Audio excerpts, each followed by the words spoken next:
Welcome back, survivors. I am the SurvivalVis, and we return to Subnautica.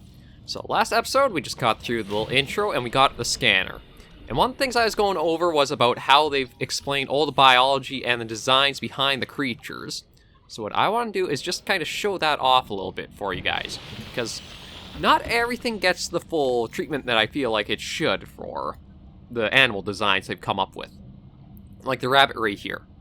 A herbivorous aquatic life form, rabbit rays appear to live serene and solitary lives with few predators, a natural sense of curiosity, and awesomely poisonous flesh.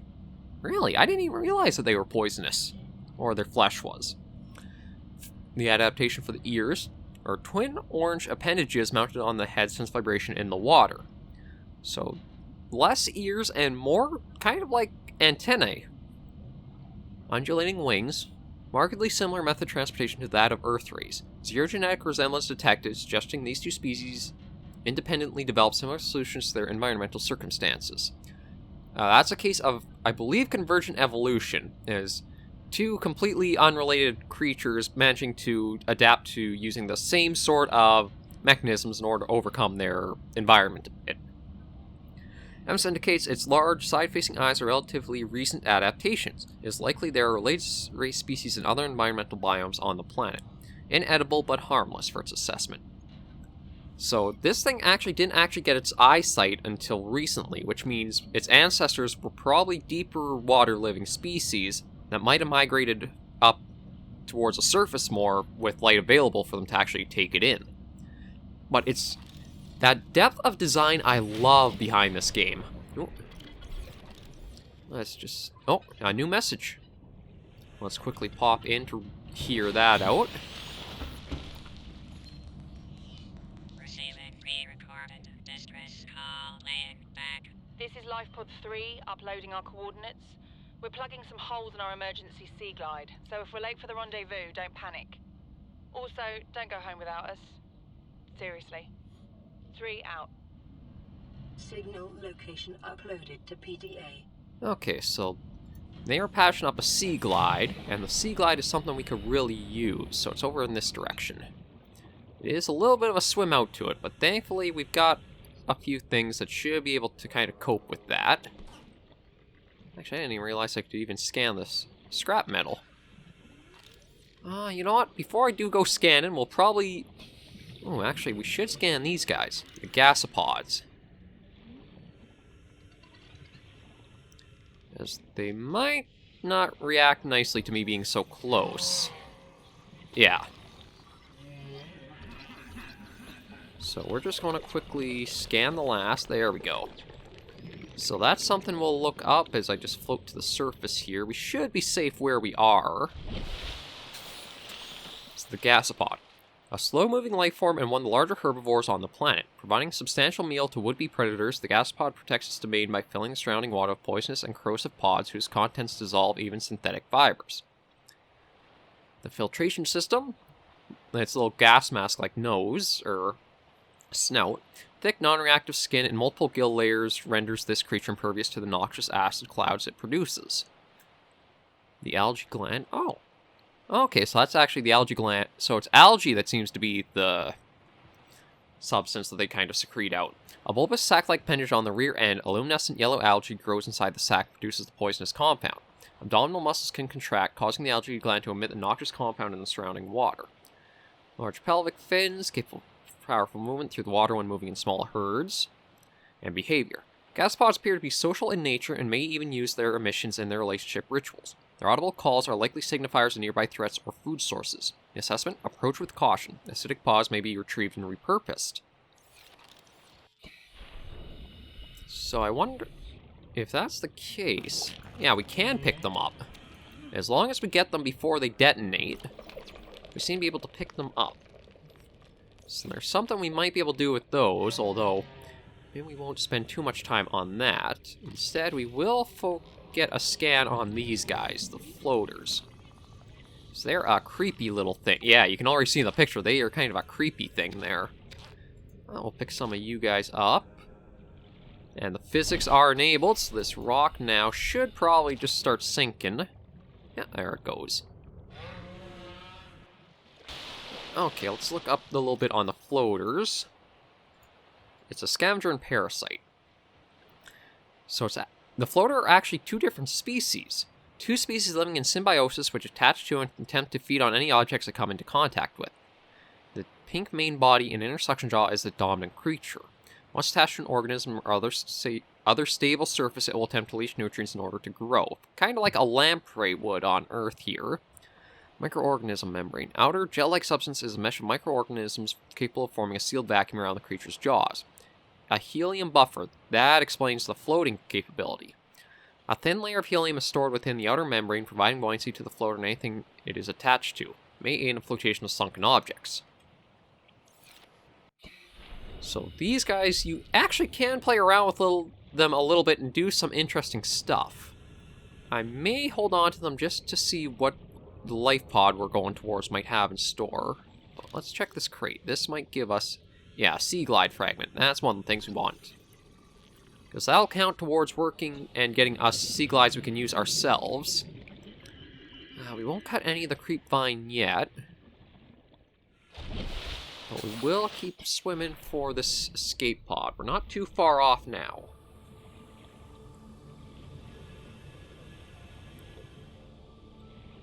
But I just love the beauty of the underwater world, too.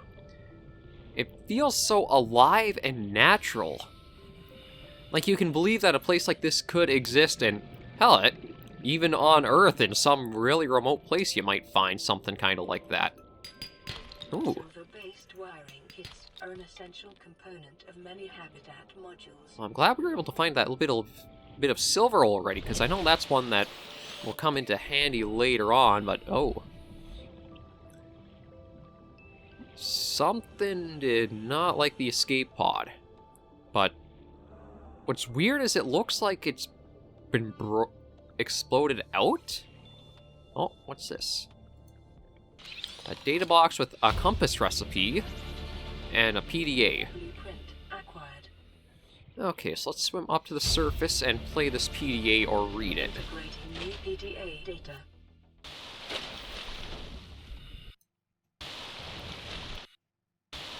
Okay. You really think it'll carry two of us? Your regular sea glide tows a mass of 80 kilograms at over 30 kilometers an hour. The power cellar rig to this one should double that. You think there's something out there that's faster? Oh, sure. And that's assuming it doesn't overload 3 meters from the life pod. You're calm about this. I'm seeing the engineering problem. If I stop seeing the maths, I'll be terrified. Caution. Continued degradation of the Aurora's drive core may result in a quantum detonation. Continuing to monitor. And that's really not good to hear. Okay, so we'll grab the salt deposit and we'll... New blueprint acquired. Alright, let me scan this and then we'll take it and make our way back for our escape pod.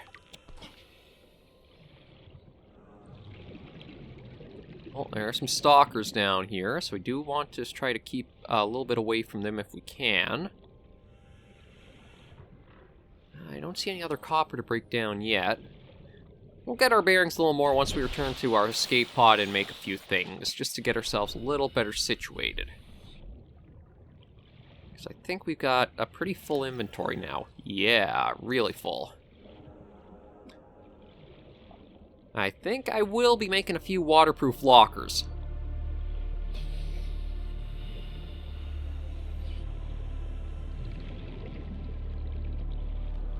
Nope.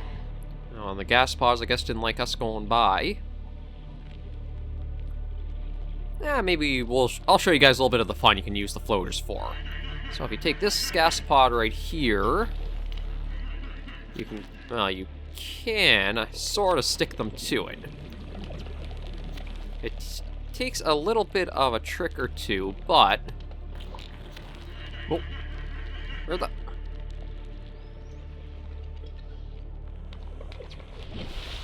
Is that it over there, or is that a...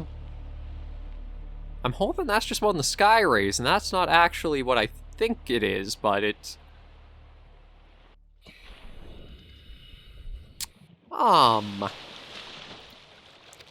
Ladies and gentlemen, I believe we might have created the Gasopod Space Institution right here. Let's do a few more experiments and see. So it's got the 2 on. And not really much happening right now. I think I need to find one more. Although I don't know if the game is liking that. I'll keep an eye out for another floater, and we'll study that. Because I think we might have actually launched that one off into orbit that we saw flying, that thing we saw fly across the sky. Sometimes bugs in games can be bad. Other times they can be an utter delight. Well, let's head on inside now and see what we can kind of do from here. Okay, so power cells, that's something we'll probably need later. We do need a sea glide. Oh, not the compass deployables. Okay, so it's going to be battery, lubricant, copper, wire. I do want to make us a locker. And we'll take that outside and just kind of put it, I think right down on here should be a good spot for it.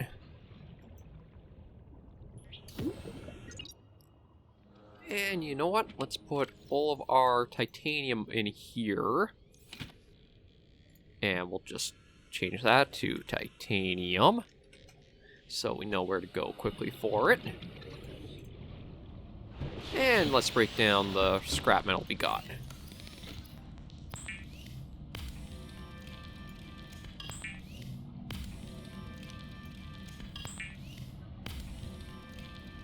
There we go.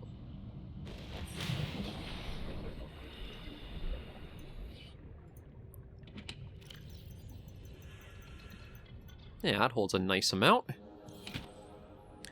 Okay, and I know we have a lot more titanium in here as well, so we'll take that and make another storage locker. Maybe we'll put all the acid mushrooms into it.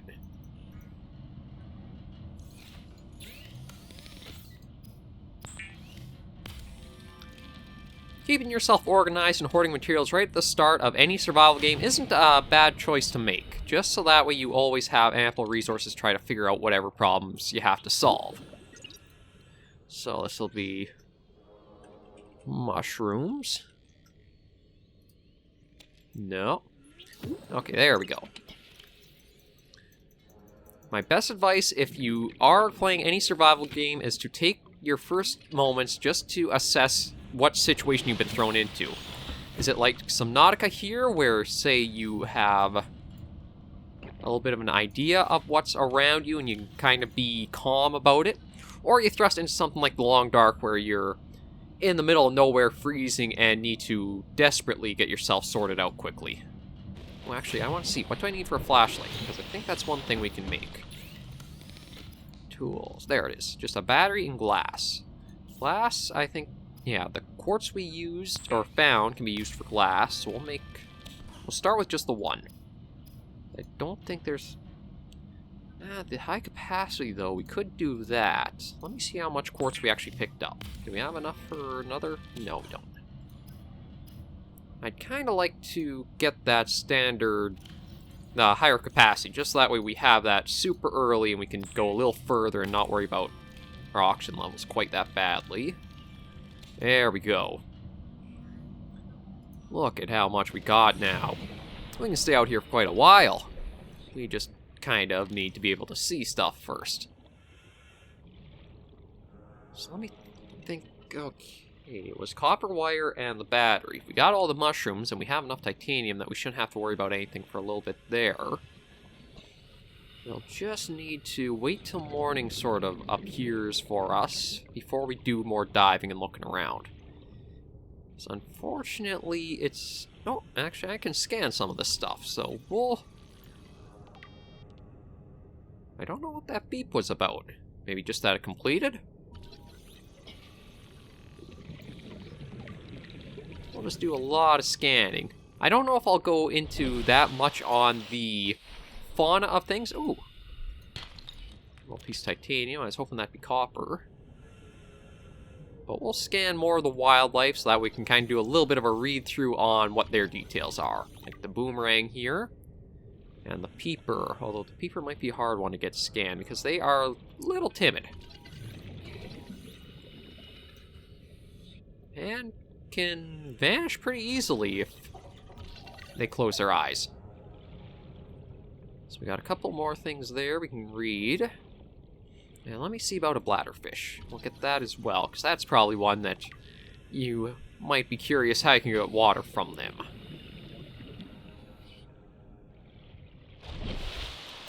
We'll swim our way along.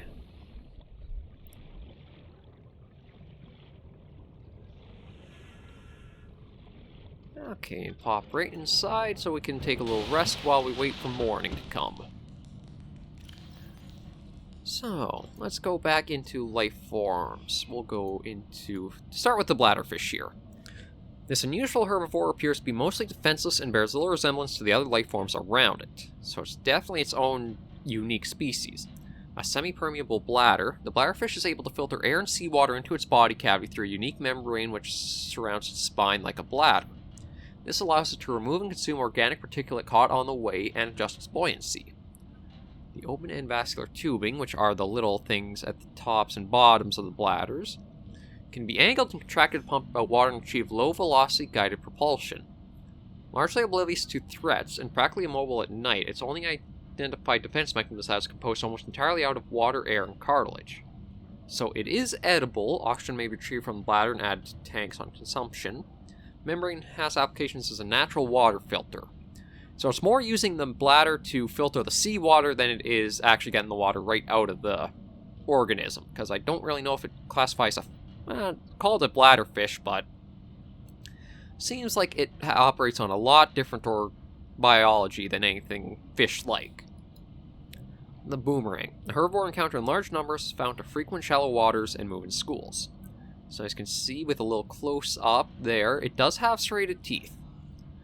Suggests adaptation for grinding corals and other herbivores for grinding corals other herbivores are unable to digest. So think of this kind of like the parrotfish in Earth, like how they have that sharp beak to be able to digest and break off coral.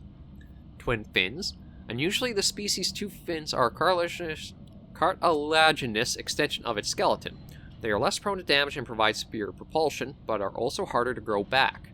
The bright blue tips are in fact the ends of its digestive tract, where the luminescence of the corals it consumes is most focused. So that's not actually its own bioluminescent, that's just the byproduct from what it eats. Most active during daylight hours and prone to flee on approach, the boomerang can more easily be observed at night when its luminescence gives it away and it seeks the shelter of the seabed. And it is edible. I didn't even realize that that's where the bioluminescent came from. This one is just because of the coral it eats. And lastly, almost like a signature animal for Subnautica is the peeper. Almost a mascot for them. A fast prey fish encountered in shallow waters and rich in protein.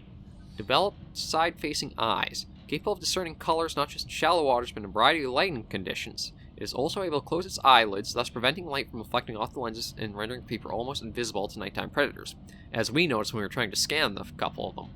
Powerful fins. Species evolve powerful fins which enable rapid acceleration in still water and the ability to leap meters into the air to avoid pursuers.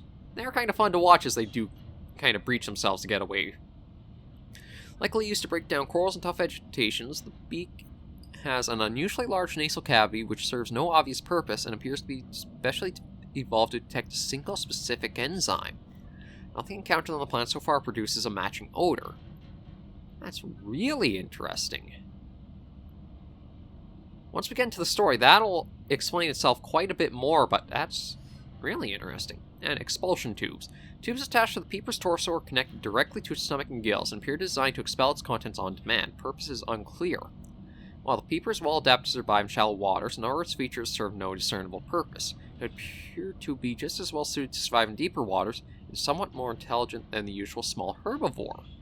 It's edible with a high calorie content and further research required for them. That's actually very interesting. I just want to see... I don't really see where it marks the expulsion tubes. It must be talking about those on the sides of it there. Oh yeah, so we got daylight. Look at me wasting time going through all that when we have some stuff we could do. So, we gotta hunt for some copper. And I think if I know my layout, which I probably don't, we'll snag that, and we thankfully didn't set that one off. We want to look for caves and along the seabed. Copper is usually in those sort of rock deposits we find. Sea glide fragment, we've already got the blueprint though, so that'll just give us a titanium. So let me just... Oh, hello. This might be where... one things I'm looking for. Kind of. Oh, god damn it.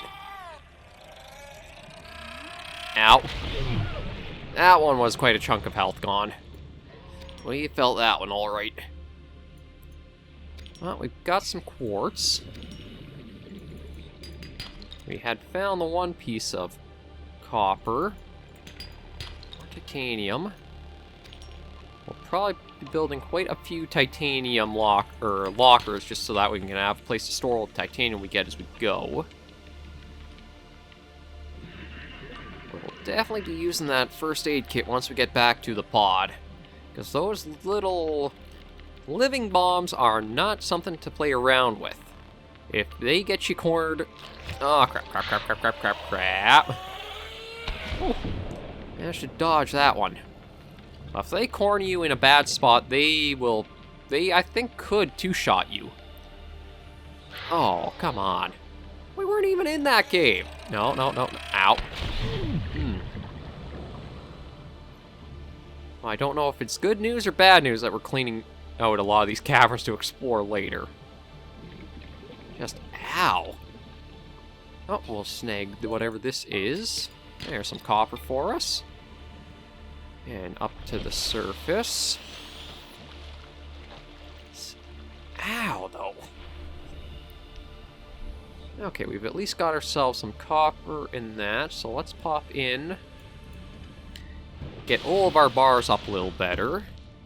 Okay, not that. That's the one we want. Because that'll continually produce a first aid kit for us to use. So that's good to have. We might as well just drink and eat. Okay, so we need mushrooms. We got an entire thing down here of them.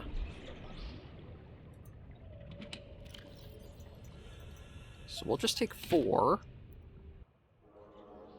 And let's head in here again. No, looks like we got a peeper sort of stuck in our... Warning. Local radiation readings suggest the Aurora's drive core has reached critical state. Quantum detonation will occur within 2 hours. That does not sound pleasant, nor good.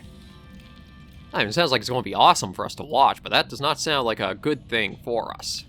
Like, let's take that, and we can make ourselves that sea glide. And that'll help us get around quite a bit more. The sea glide will increase your effective exploration range. For your safety, please pack supplies for long journeys and stay within 5 kilometers of the nearest life pod or habitat. Just a little AI warning to keep us alert. Okay, sorry. Alright, I wanted to make the flashlight so that way we could do stuff at night. I think that was just a battery in rubber? Oh, we got the rebreather unlocked. Yeah. Oh, glass. Actually, I can make that, can I? Yes, I can.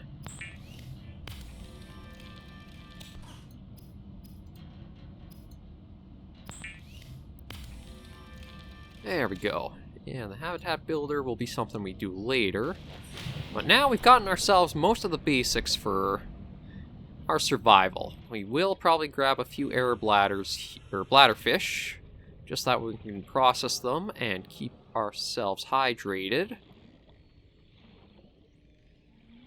And then from there, it's mostly just going to be getting more stuff and waiting for anything else to come our way or open up an opportunity for us. Subnautica is thankfully... It's one where your pacing kind of determines how quickly you want the game to be gone through. Like, you don't have to be super fast-paced through everything, and you can usually take your time. So it's a nice game for if you do want to do a series on, because you can take it however you'd like for your own kind of pacing. But with that done, we're going to leave this episode here. Thank you guys very much for joining me on another episode of the series. I'm very happy to be able to put it up on the channel for you. And I hope I'll see you in a lot more episodes yet to come. So until I see you all again, please remember, as always, to take care and stay alive.